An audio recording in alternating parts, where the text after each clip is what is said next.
నమస్కారం వార్తలకు స్వాగతం. ముందుగా ముఖ్యాంశాలు. YCP leader Botsa Satyanarayana press meet, పలు అంశాలపై వివరణ. బీఆర్ఎస్ లీడర్ ప్రెస్ మీట్, పలు అంశాలపై వివరణ.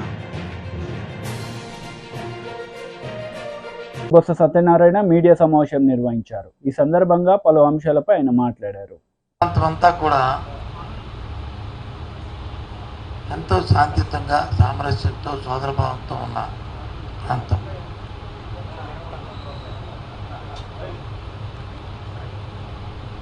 ఎన్నికల నేపథ్యంలో కూడా ఎక్కడో చిన్న చిన్న సంఘటనలు తప్ప పెద్ద సంఘటనలు ఎక్కడ జరగలే, ఏ విధంగా ఇబ్బంది జరగలే. అటు రాజకీయ పక్షాలు కానీ, ప్రజలు కానీ, లేదా అధికారులు కానీ, అధికార యంత్రాంగాలు కానీ అందరూ కూడా ఎవరి బాధ్యత వారు వారి వారి పరిధుల్లో ఏదైతే మనకున్న సాంప్రదాయం ఉన్నాయో వాటి ప్రకారం ఎన్నికలు జరుపుకున్నాం.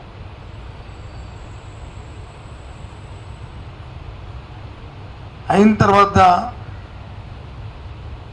ఒకటి రెండు చిన్న చిన్న సంఘటనలు జరుగుతున్న నేపథ్యంలో వాటిని రాజకీయ లబ్ధి కోసం, రాజకీయ కోణంలో దయచేసి శాంతియుతంగా ఉన్న మా ఉత్తరాంధ్ర ప్రాంతంలో ఇటువంటి సంస్కృతి లేని నేపథ్యంలో రాజకీయాల కోసం లేనిపోయిన రాజకీయ ఆరోపణలు చేస్తూ వాటిని ప్రేరేపించొద్దని అన్ని పార్టీలని కోరుతున్నాను. ముఖ్యంగా పోలీసు వ్యవస్థను కూడా కోరుతున్నాను. నిష్పక్షపాతంగా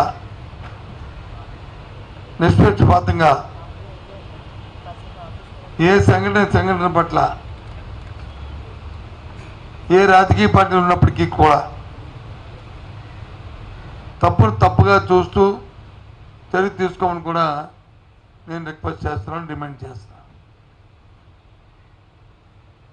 అదే నేపథ్యంలో రాజకీయ నాయకులు కూడా అనవసరంగా ఆరోపణలు చేసుకొని నిందారోపణలు చేయడం అనేది తగదు.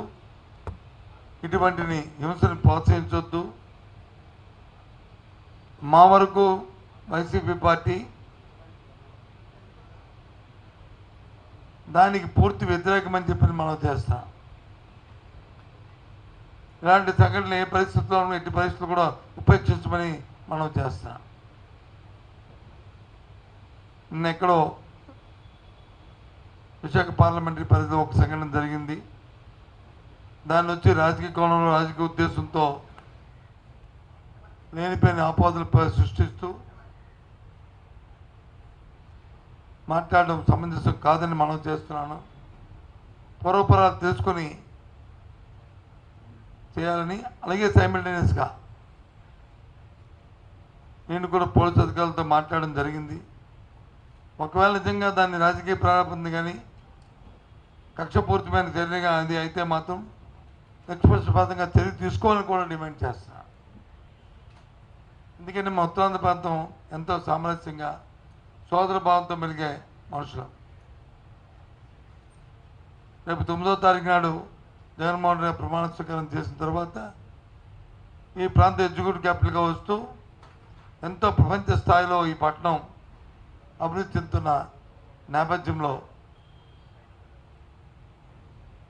దీన్ని మనం కాపాడుకోవాల్సిన బాధ్యత, ఈ ప్రాంతాన్ని అభివృద్ధి చేసుకునే బాధ్యత, ఆ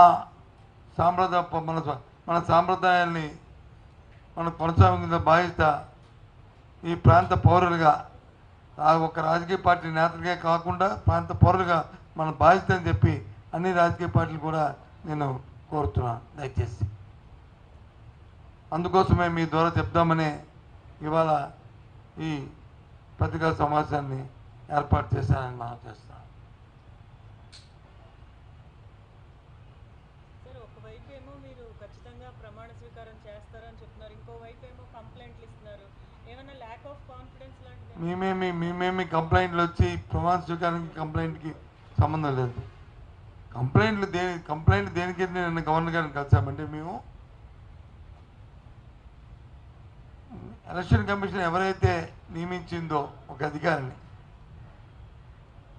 ఓ రిటైర్డ్ పోలీస్ ఆఫీసర్ని లా అండ్ ఆర్డర్ సంబంధించి పర్యవేక్షించడానికి, ఆ అధికారి ఏకపక్ష నిర్ణయం తీసుకోవడం వల్ల ఏదైనా కంప్లైంట్, ఏదైనా ఒక ఫిర్యాదు వస్తే దాని మీద క్షుణ్ణంగా పరిశీలన లేకుండా చర్య తీసుకొని ఏ ప్రాంతంలో అయితే జిల్లాధికారులను మార్చారో ఆ ప్రాంతంలోనే సంఘటనలు జరిగిన సంఘటన పట్ల ముందు కానీ వెనక్కి కానీ దాని మీద ఆలోచన చేయలేదని, చర్యలు తీసుకోలేదని చెప్పాం. ఒక అధికారిని నియమించే ముందు ఇటువంటి సున్నితమైన సమయాల్లో అధికారి తాలూకా యాంటీడేట్ వెరిఫికేషన్ చేసుకోవాలి. పూర్వపరంలో వారి తాలూకా ఎక్స్పీరియన్స్, వారి ఉద్యోగ బాధ్యతలు నిర్వర్తించినప్పుడు జరిగిన సంఘటనలు అవన్నీ పరిగణలో తీసుకొని చేయవలసిన బాధ్యత ఉంది. అలా కాకుండా చేయడం వల్ల, ఆ తొందరపాటు నిర్ణయాల వల్ల ఈ జరిగాయని చెప్పని గవర్నర్ గారు ఫిర్యాదు చేశాం, సెంట్రల్ కమిషన్ ఫిర్యాదు చేశాం. దాని మీద నిన్న జరిగిన తర్వాత వచ్చిన ఉత్తర్వులు కూడా మనం చూసాం. అంతే తప్ప మాకే అబద్ధ భావంతో మేమేం చేయలే. ఎందుకంటే రాబోయే కాలం మళ్ళీ రాష్ట్రాన్ని పరిపాలించిన వైఎస్ఆర్సీ పార్టీ కాబట్టి అటువంటి సంగతి పునరావృతం. టీడీపీ లీడర్ మీడియా సమావేశం నిర్వహించారు. ఈ సందర్భంగా పలు అంశాలపై ఆయన మాట్లాడారు. కార్యకర్తలు మీ మాటలు నమ్మే పరిస్థితిలో లేరు. ఒక చిన్న ఉదాహరణ, ఆర్టీఏ చిత్తూరు, మీ పిఎల్ఆర్ ప్రాజెక్ట్స్ వెహికల్ నెంబర్ కూడా చెప్తాను, సజ్జల జగన్మోహన్ రెడ్డి. మీ పిఎల్ఆర్ ప్రాజెక్ట్స్ వెహికల్సే AP39U E3857 exporting to other countries. అంటే మీ పెద్దిరెడ్డి కంపెనీలు, పిఎల్ఆర్ కంపెనీలు, మీ వెహికల్స్ అన్నీ కూడా ఎలక్షన్ షెడ్యూలు, ఎలక్షన్ ప్రకటనలు అన్నీ వచ్చిన తర్వాత ఈ ప్రక్రియ అంతా పూర్తవగానే మొత్తం మీ కంపెనీ, మీ నాయకుల కంపెనీల తాలూకా వెహికల్స్ అన్నీ కూడా ఇతర రాష్ట్రాలకి, ఇతర దేశాలకి పంపించేసుకుంటా ఉన్నారు.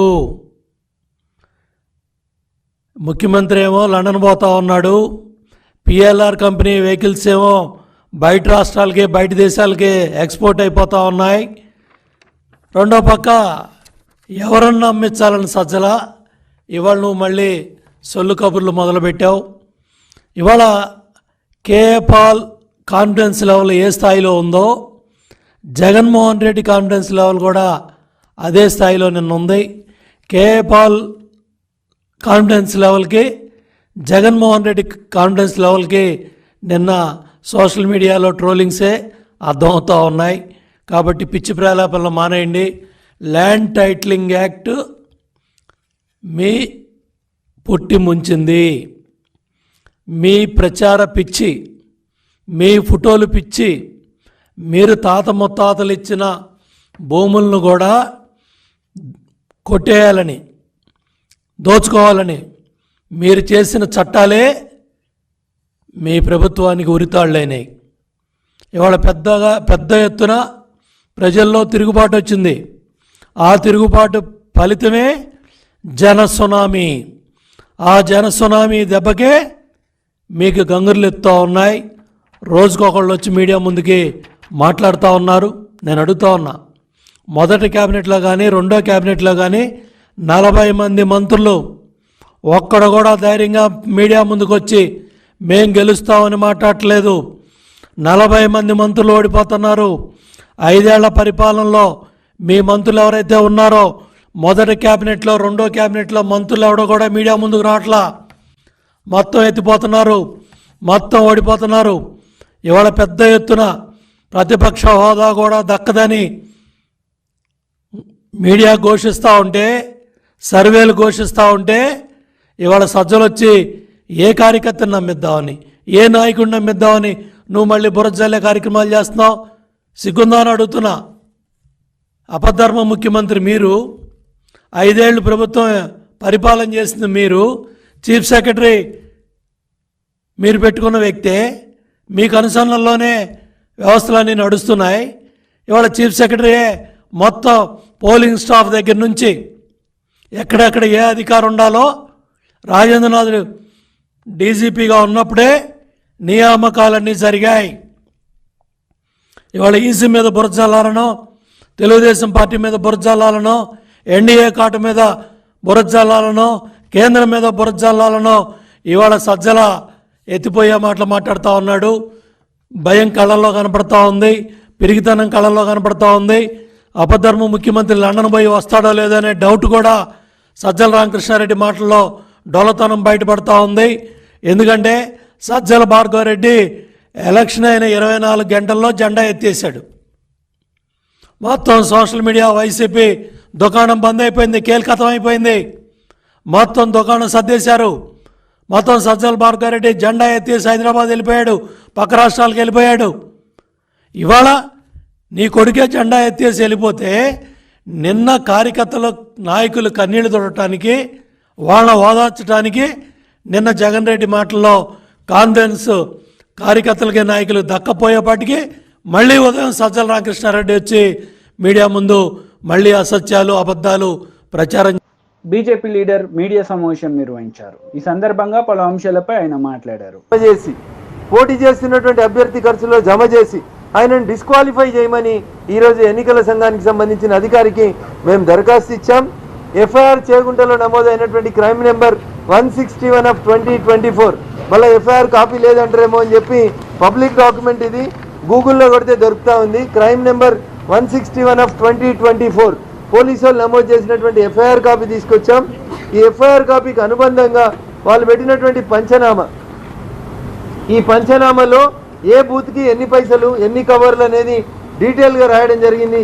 ఇన్ని ఆధారాలను తీసుకొని వచ్చి ఈరోజు ఎన్నికల సంఘానికి మేము ఇచ్చి, ఈ పోలీసు వాళ్ళు రిజిస్టర్ చేసినటువంటి కేసులో రెడ్ హ్యాండెడ్గా దొరికినటువంటి 3 ముద్దాయిలు, వాళ్ళు చెప్పిన పేరు ఏంటంటే 4వ పేరు కొండాపూర్ గ్రామానికి సంబంధించిన రాజిరెడ్డి అనేటువంటి వ్యక్తి వెంకట్రామరెడ్డి గారి తరఫున ఈ డబ్బుల్ని ఊర్లలో పంచమని మాకు ఇచ్చినాడు అని పోలీసు వాళ్ళకి ఇచ్చిన కన్ఫెషన్ స్టేట్మెంట్లో దొరికిన 3 ముద్దాయిలు చాలా స్పష్టంగా చెప్పడం జరిగింది.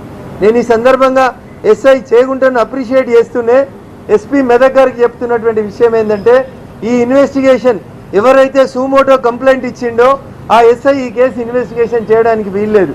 కాబట్టి జిల్లా పోలీస్ అధికారిగా ఇంకొక అధికారిని ఈ కేసుని ఇన్వెస్టిగేట్ చేయడానికి అపాయింట్ చేసి, ఏ ఫామ్ హౌస్లో అయితే మీటింగ్ పెట్టినరో ఆ ఫామ్ హౌస్ సీసీటీవీని ఫుటేజ్ని రికవరీ చేసి అందులో ఉన్నటువంటి అన్ని కార్లను కూడా ఈ కేసుల్లో ముద్దాయిగా చేర్చడంతో పాటు, ఇంకా టెక్నాలజీ బాగా పెరిగింది కాబట్టి ఆ ఫామ్ హౌస్లో ఆ అర్ధరాత్రి ఉన్నటువంటి కార్లతో పాటు ఆ టవర్ లొకేషన్ తీసుకుంటే ఆ టవర్ కింద ఎన్ని ఫోన్లు అప్పుడు ఉన్నాయో ఆ ఫామ్ హౌస్లో తెలుస్తుంది. కాబట్టి వాళ్ళందరినీ కూడా ముద్దాయిలుగా చేర్పించి ప్రాపర్గా ఇన్వెస్టిగేషన్ చేయించాలని ఎన్నికల అధికారికి ఈ సందర్భంగా దరఖాస్తు ఇచ్చాం.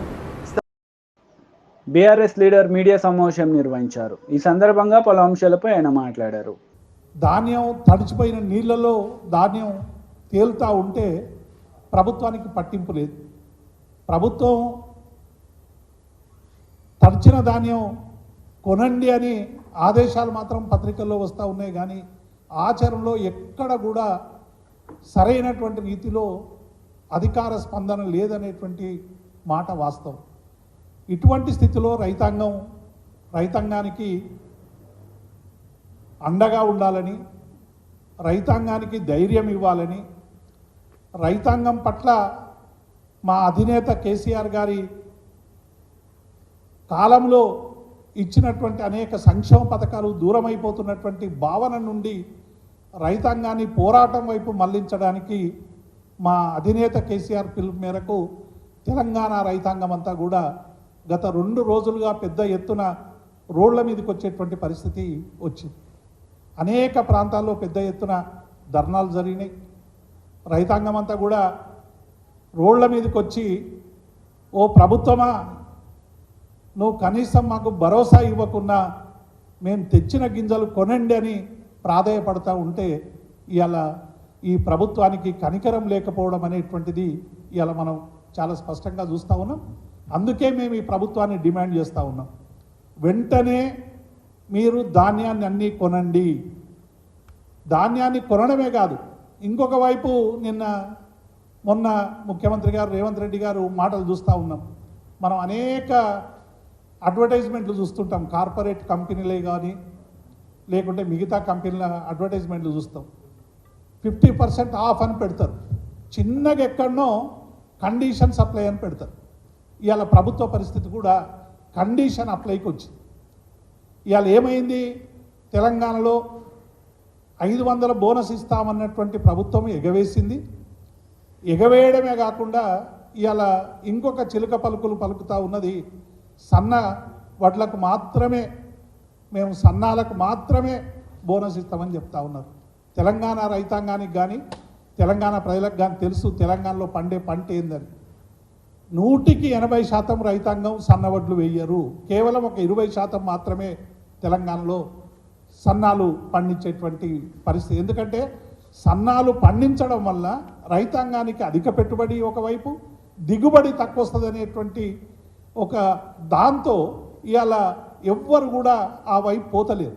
గతంలో ఒకసారి కేసీఆర్ గారు ఇదే మాట అంటే, మరి వడ్లు కొనము, మేము దొడ్డు వడ్లు కొనమని ఆ రోజు కేంద్రం ఎత్తేస్తే సన్నవడ్లు పెట్టాల్చుకున్నటువంటి దురవస్థ వస్తుందేమో తెలంగాణ కంటే, అప్పుడు వీళ్ళందరూ కూడా మా మీద ఎదురుదాడి చేశారు. తెలంగాణ రైతాంగానికి టీడీపీ లీడర్ మీడియా సమావేశం నిర్వహించారు. ఈ సందర్భంగా పలు అంశాలపై ఆయన మాట్లాడారు. లేకపోతే ఆ కోర్టు ఆర్డర్స్ ఇస్తే మొన్న మార్చి వరకు ఎటువంటి అనుమతులు, పర్యావరణ అనుమతులు కానీ ఇతరత్ర అనుమతులు కానీ ఎటువంటి అనుమతులు లేకుండా యథేచ్ఛగా అక్రమంగా ఇసుక తవ్వకాలు జరిపించారు. దీనికి ఏం సమాధానం చెప్తారు ఈ ప్రభుత్వం? మేము మొత్తుకుంటా ఉన్నాం. చంద్రబాబు నాయుడు గారు 2023లో 40,000 కోట్లు జగన్మోహన్ రెడ్డి కనుసన్నల్లో అక్రమ ఇసుక మైనింగ్ జరిగింది. ఈ రాష్ట్రంలో ఎవడెవడు కారకులు, ఏ డిపార్ట్మెంట్స్ ఏ విధంగా సహకరించినాయో, డిఎంజీ వెంకటరెడ్డి వీటన్నిటికీ పాత్రధారిగా సూత్రధారిగా ఉండి ఏ విధంగా 1000 కోట్లు కొల్లగొట్టి వీళ్ళకి సంపాదించి పెడతా ఉన్నాడో, ఇందులో మైనింగ్ ఫారెస్ట్ మినిస్టర్గా ఉన్నటువంటి పెద్దిరెడ్డి రామచంద్రారెడ్డి ఏ విధంగా దోపిడీ చేస్తూ ఉన్నాడో మొత్తం కూడా మేము సాక్ష్యాధారాలతో సహా గతంలోనే నిరూపణ చేశాం. వీటన్నిటినీ కూడా అసలు లెక్క చేయకుండా ఎన్జిటి నేషనల్ గ్రీన్ ట్రిబ్యునల్ ఆదేశాలు లెక్క చేయలేదు, సుప్రీంకోర్టు అంటే లెక్కలేదు, అసలు వ్యవస్థలంటే లెక్కలేదు. వీళ్ళ ఇష్టానుసారం అక్రమంగా ఇసుక తవ్వకాలు సాగిస్తూనే ఉన్నారు యథేచ్ఛగా. నిన్న ఆర్డర్స్ ఇచ్చింది, ఇప్పుడు కూడా రాష్ట్రంలో యథేచ్ఛగా జరుగుతూ ఉన్నాయి. ఇవాళ ఏం చెప్పాలి? సుప్రీంకోర్టు అడిగినప్పుడు మేము కేసులు ఫైల్ చేశామని చెప్పారు. ఎవరి మీద పెట్టారు కేసులు? ఏ కంపెనీ మీద పెట్టారు చెప్పాలి. డిఎంజీ చెప్పాలి సమాధానం. ఏ కంపెనీల మీద పెట్టాడో, ఎవరి మీద పెట్టారో. ఎంఓఎఫ్సిసి అక్రమ తవ్వకాలు భారీ యంత్రాల సహాయంతో చేస్తూ ఉన్నారని చెప్పి రిపోర్ట్ సబ్మిట్ చేసింది. ఎటువంటి పర్మిషన్ లేకుండా వీళ్ళు చేస్తూ ఉన్నారని చెప్పి 2024 ఫిబ్రవరిలో మినిస్ట్రీ ఆఫ్ ఎన్విరాన్మెంటల్ ఫారెస్ట్ వీళ్ళు చెప్తే దాని మీద ఇంతవరకు చర్యలు లేవు. అసలు ఏం చెప్పినా సరే దున్నపోతు మీద వర్షం పడ్డ చందాన్ని వ్యవహరిస్తూ ఉన్నారు. అసలు చర్యలనే నిల్లు. అసలు దీనికి ఈరోజు సుప్రీంకోర్టు కూడా చెప్పిన దానికి అసలు ఏం చెప్తారో అర్థం కావట్లా. ఇప్పుడు వీళ్ళ పర్యవేక్షణ, రాష్ట్ర ప్రభుత్వ పర్యవేక్షణ లేకుండా సుప్రీంకోర్టు పర్యవేక్షణలో జరపాలి రేపటి నుంచి. కలెక్టర్లు చూస్తేనే 22 మంది కలెక్టర్లు ఒకే రకంగా ఏ అక్రమ తవ్వకాలు జరగట్లేదని రిపోర్ట్లు ఇచ్చారు. ఇవన్నీ రేపు 10 రోజుల తర్వాత 20 రోజుల తర్వాత ప్రభుత్వం. వార్తలు ముగించే ముందు ముఖ్యాంశాలు మరోసారి. YCP leader Botsa Satyanarayana press meet, పలు అంశాలపై వివరణ. బీఆర్ఎస్ లీడర్ ప్రెస్ మీట్, పలు అంశాలపై వివరణ. ఈ వార్తలు ఇంతటితో సమాప్తం. తిరిగి ప్రసారమయ్యే వార్తలు మళ్ళీ కలుద్దాం. అంతవరకు సెలవు. నమస్తే.